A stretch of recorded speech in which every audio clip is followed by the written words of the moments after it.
on conduit quelqu'un jusqu'à une certaine destination. Donc, éduquer l'enfant, c'est le conduire jusqu'à une certaine destination, de sorte qu'il ait la capacité de continuer le reste du chemin par lui-même. C'est pourquoi on ne peut pas continuer à éduquer quelqu'un jusqu'à la fin. Il faut l'éduquer de sorte qu'il devienne responsable demain et qu'il puisse se prendre en charge. C'est ça, éduquer quelqu'un. On éduque toujours dans l'optique d'amener quelqu'un à la responsabilité, qu'il ait la possibilité de devenir responsable et de continuer le chemin en responsable. Le groupe a une certaine influence dans l'éducation. Et dans le groupe, nous avons dit à la famille proche et la famille éclatée, il y a le quartier. L'enfant qui naît dans une famille finira par sortir de la famille pour aller rencontrer d'autres personnes dans le quartier. Il va être confronté à deux lieux. Il va fréquenter certains lieux du quartier. Quand je parle du quartier, je ne parle pas du quartier dans la conception congolaise du terme. Je parle du quartier dans la conception antique, philosophique et même théologique du quartier. Qui dit quartier dans la philosophie grecque et même égyptienne, c'est un lieu où il y a un temple pour la prière, un marché, une école, quoi encore, un lieu de sport, un hôpital. Donc, qui dit quartier doit avoir ces endroits-là. On ne peut pas concevoir un quartier s'il n'y a pas d'école, s'il n'y a pas d'église, s'il n'y a pas de lieu de sport, s'il n'y a pas d'hôpital, s'il n'y a pas un marché. Donc, il y a des quartiers qu'on appelle quartiers ici. C'est juste par accoutumance, parce que les gens y habitent, sinon ce ne sont pas des quartiers.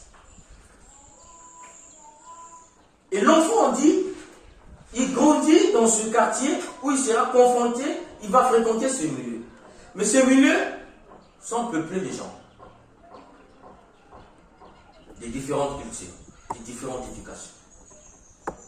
C'est là qu'il va apprendre à payer avant de prendre la marchandise. C'est ce qu'on a dit dans le premier siècle. C'est là qu'il va apprendre à payer ses soins.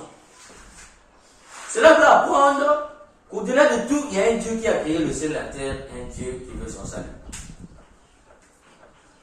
C'est là aussi qu'il va apprendre à jouer avec les autres, c'est-à-dire à gagner et à perdre. Mais toutes les personnes, tous ces gens que l'enfant rencontre, chacun sort d'une famille avec une éducation qui n'est pas forcément l'éducation que lui a reçue à la maison.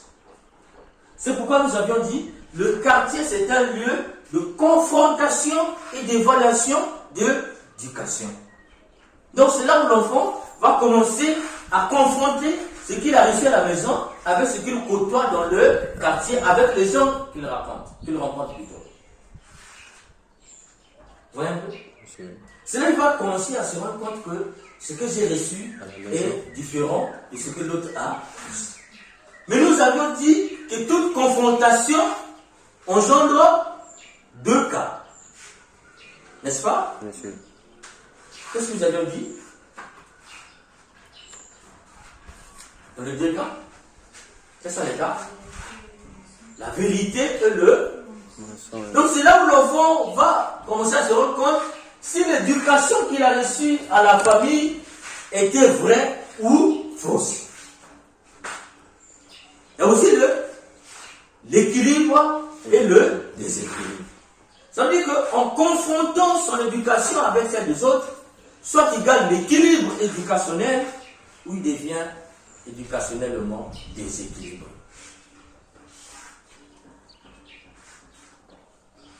L'enfant peut commencer à dire, donc on m'a menti à la maison, c'est comme ceci, ça se passe. Ah, donc c'est comme on m'a dit à la maison. Donc c'est un lieu bien, mais c'est un lieu aussi dangereux. Parce que forcément, ça va impacter sur l'enfant. Et si l'enfant n'a pas vraiment été enraciné dans l'éducation familiale, l'éducation du quartier emporte sur l'enfant et vous n'allez plus reconnaître votre enfant. Il reçoit d'autres valeurs ou il reçoit d'autres vices. Et peut-être ce qui était valeur pour lui à la maison peut devenir vice. Ou ce qu'il avait reçu comme valeur peut recevoir un vice dans le quartier, et le vice comporte sur la valeur et l'enfant devient vicieux. Il y a des enfants qui se retrouvaient quelque part pour suivre le film. Et tous les parents laissaient les enfants aller suivre le film. Une histoire vraie. Dans un lieu qui était les préparations. Et il y avait des heures où les enfants allaient là-bas, dehors, ils vont suivre leur film des enfants. Un jour, un évêque est venu là, il avait écouté cette histoire de film des enfants. Et en marchant, il dit, les enfants vont suivre un film, je vais quand même aller moi aussi suivre ce film d'enfants. Et en marchant, il arrive au milieu où les enfants suivaient le film entre eux jeunes. Qu'est-ce que les enfants ont été de regarder comme film? Film pornographique. Entre eux, ils regardaient le film, ce n'était pas un film des enfants, c'était un film des adultes.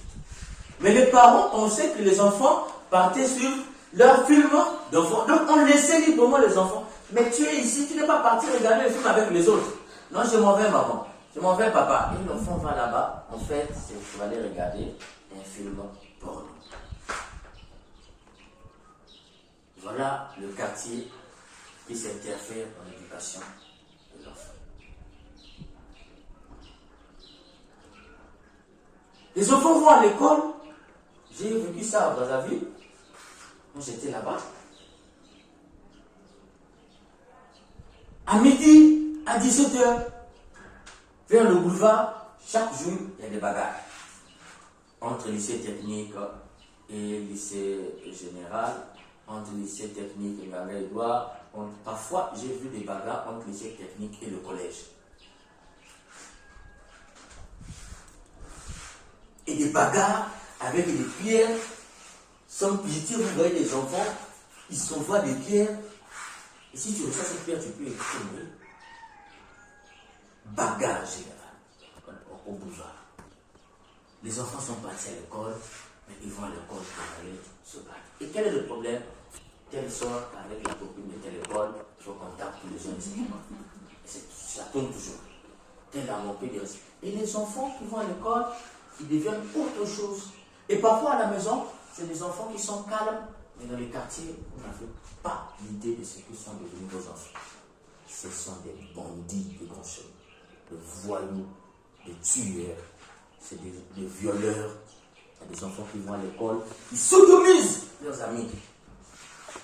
Récemment, j'ai vu dans une école où j'étais, donc cet enfant-là, il doit amener l'argent chaque jour à la classe pour ses amis qui ne sont pas venus à la classe, sont en grosse classe. S'il n'amène pas, on les tape et on les tape, de sorte même qu'il se blesse. Et il a interdiction d'en parler. Et quand il n'a rien, il tombe. Donc, des enfants d'école primaire avec des idées de menacer, de violenter et de faire taire leurs camarades. Si tu parles, tu vas voir. Et quand on le tape sérieusement. Ils sont au moins 3-4 à brimer leurs camarades de classe. Donc, tout ce qu'on donne à la maison, ils doivent leur donner. C'est des enfants d'école primaire. Et l'enfant est tétanisé, peureux, apeureux. De chaque fois que l'enfant va à l'école, il a l'impression d'aller au mouroir. Ce qu'il attend là-bas est grave.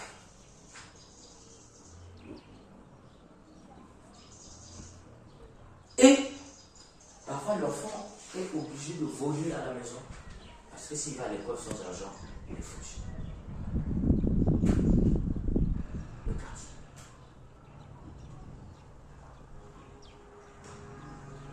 L'enfant peut se retrouver dans le jeu d'argent.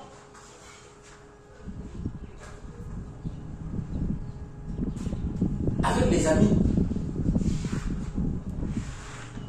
Donc le quartier a une fonction d'éducation à ne pas ignorer dans la vie d'un être humain. Nous sommes les résultats de l'éducation familiale, mais nous sommes aussi les résultats de l'éducation du quartier. Dis-moi quel quartier tu as grandi et je te dirai que tu es.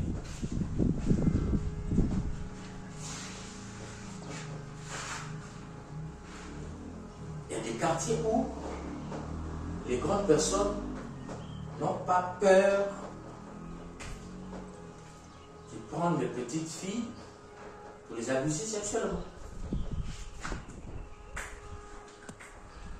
Pédophilie. Il y a des quartiers pédophiles. Il y a des quartiers où, pour que les gens se sentent à l'aise dans la danse, ils doivent relever les habits. Un quartier comme ça, on appelle, même ici, il y a un nom que vous appelez ça. Les femmes dansent nues. À Mabouaka. Il y a des quartiers, ce qu'on appelle des quartiers de Nganda Soso. Nganda Soso veut dire quoi? C'est un quartier où il y a des prostituées. Donc il y a une certaine heure où ces femmes-là sont dans la rue et les gens qui écoutent les quartiers lointains ils viennent. Donc, votre enfant aussi a grandi là dans ce quartier. Où ça se vend parfois 300, 150, 700. Ce quartier, si vous ne faites pas attention, aura une éducation néfaste sur la sexualité de votre enfant.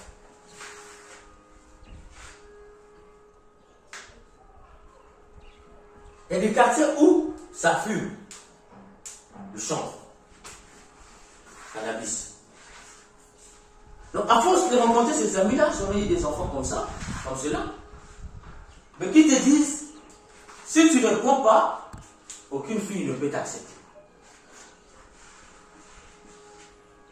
Donc, pour qu'une fille t'accepte dans le quartier, il faut que tu fumes le cannabis. Et pour se montrer qu'il n'est pas à négliger, qu'est-ce qu'il fait? Il fume aussi. Votre enfant devient chanvreux. Le quartier. Et beaucoup des enfants, avec les histoires, les tramadol, tout ça, c'est dans le quartier. Les valium, le chanvre, dans le quartier.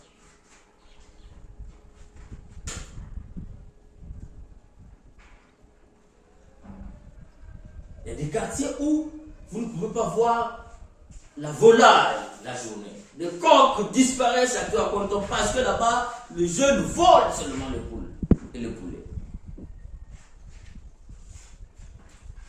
Les coqs, ça ne traîne pas. Les cabrits, on vole. Donc l'enfant a grandi dans ce milieu de vol. Et qui ne vole pas n'est pas courageux. Et entre amis, ça se montre. C'est un peureux. Tu veux faire quoi? On va te taper. C'est un peureux. Et lui aussi, pour montrer qu'il est courageux, il va voler.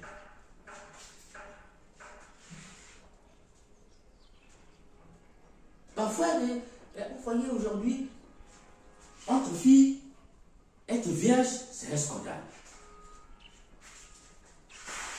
Donc il y a des filles qui perdent leur virginité tout simplement par curiosité et aussi pour ne pas être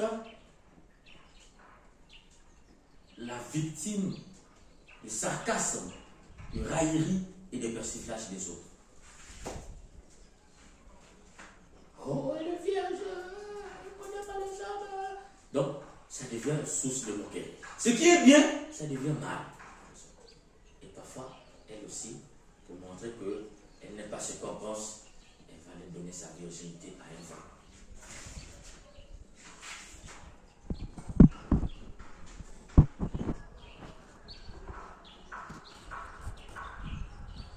Donc le quartier est un bon endroit. Mais un quartier où l'enfant est replié aussi sur lui-même, il ne fréquente pas les autres, c'est encore dangereux.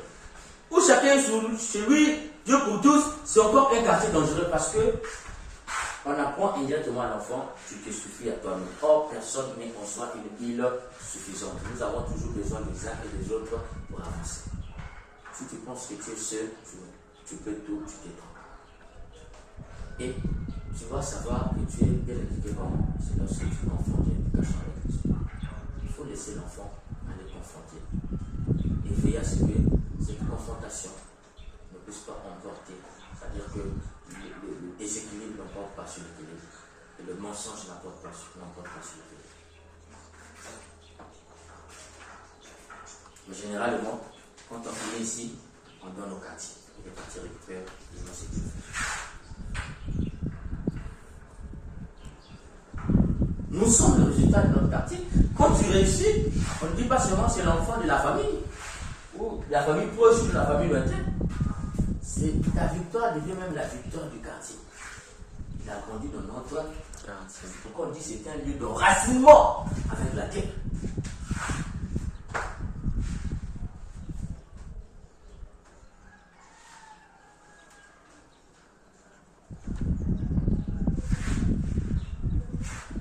Voilà, c'est la question, je crois qu'il est l'heure. La question. L'influence du groupe sur l'individu est réelle. Le groupe a une influence positive ou négative sur l'individu. Et cette influence est considérable. Elle n'est pas négligée. Dis-moi quel est le groupe que tu as fréquenté ou le groupe que tu es sorti, je te dirai qui tu es.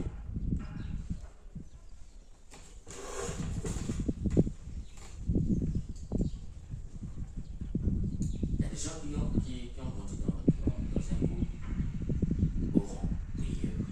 Vous allez rendre compte que l'enfant grandit avec un élan de prière, d'adoration, de respect pour Dieu. Un enfant qui est dans un quartier où on lui fait comprendre que Dieu, c'est une imagination. Pensez que c'est un enfant qui va chercher Dieu, c'est quand il va rencontrer les difficultés, il va chercher Dieu.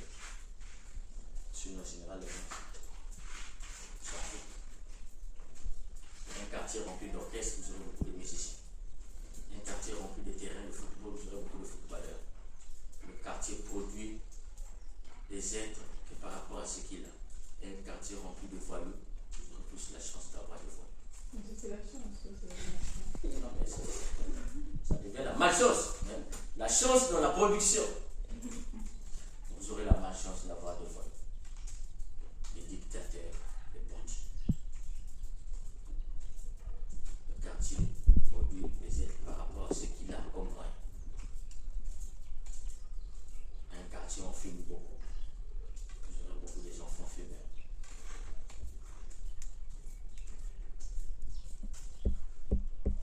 Sta bene?